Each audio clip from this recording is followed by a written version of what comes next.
Oi, pessoal! Espero que esteja tudo bem com vocês. Estamos aqui para mais uma aula de língua portuguesa e dessa vez vamos estudar fábula, um gênero textual que eu acredito que você já ouviu ou leu alguma vez na vida. Afinal, quem nunca ouviu falar da história da cigarra e a formiga? Ou então, a raposa e as uvas? Ou ainda, a tartaruga e a lebre? É sobre esse tipo de texto que nós vamos estudar hoje. Então, vem comigo! Então vamos logo, começar a conceituar a fábula. Fábula é um gênero textual que faz parte da tipologia narrativa, ou seja, é uma narração. Narrar é contar uma história. No caso da fábula, uma história fictícia. Além disso, o texto narrativo ele apresenta personagens, num determinado espaço e tempo. Também tem uma sequência de encadeamento dos eventos, ou seja, a história narrativa, ela tem início, meio e fim. Tem introdução, desenvolvimento e conclusão. É o que a gente vai ver agora. A introdução é onde são apresentados os personagens e a localização em relação ao tempo e ao espaço, ou seja, quem são os personagens, onde e quando a história se passa.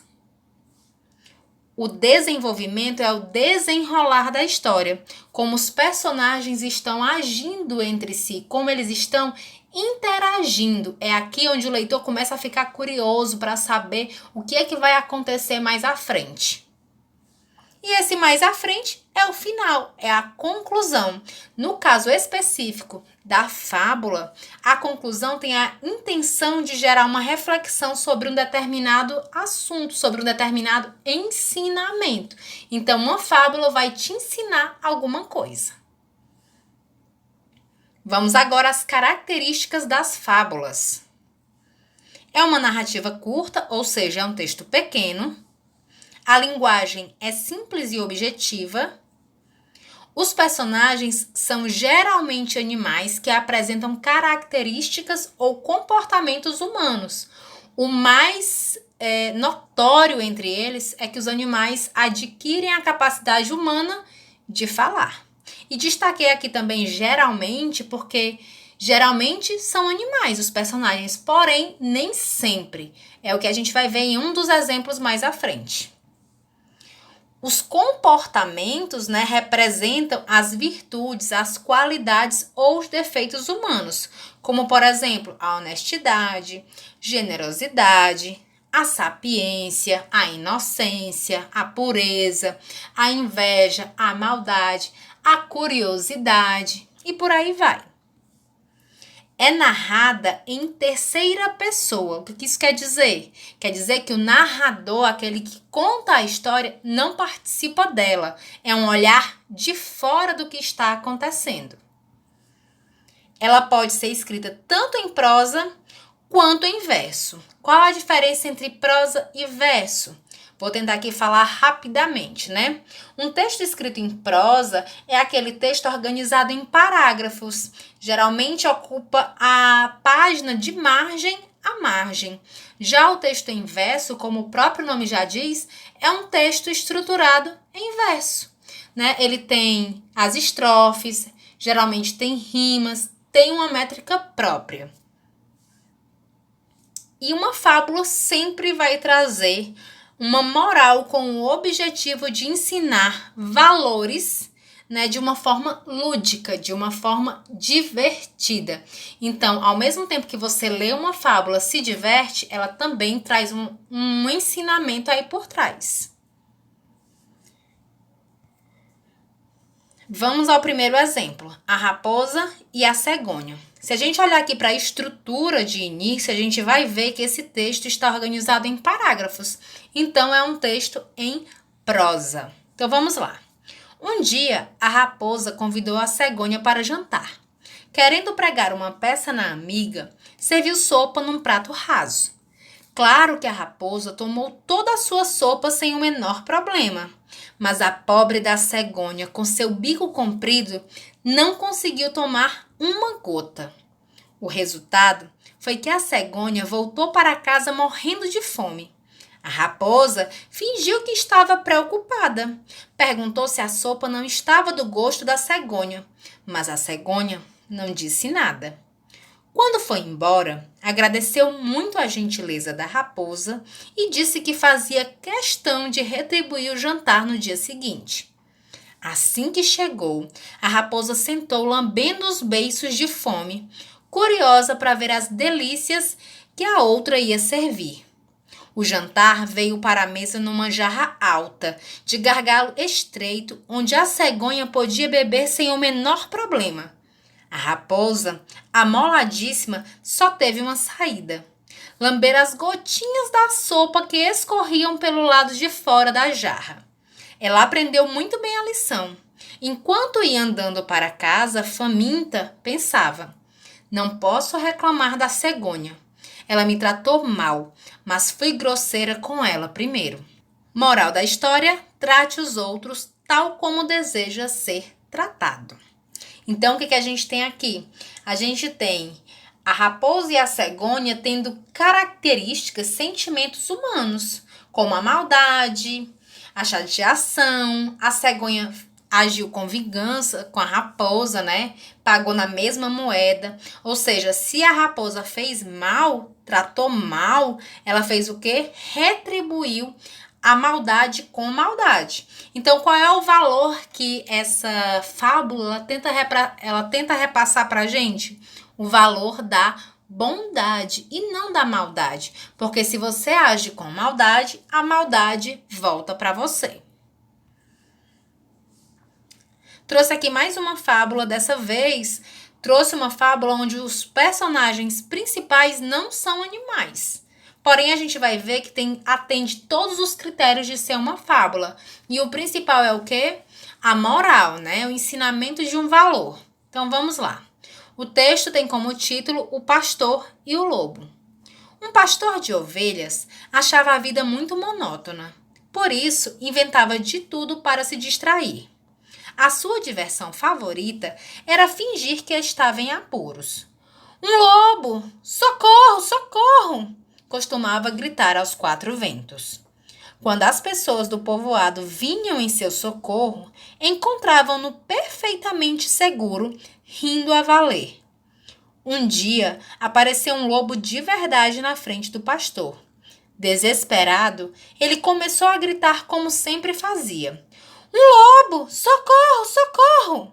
Desta vez, ninguém veio socorrê-lo, e o pastor teve de se esconder em cima de uma moita de espinhos, enquanto o lobo devorava todas as suas ovelhas.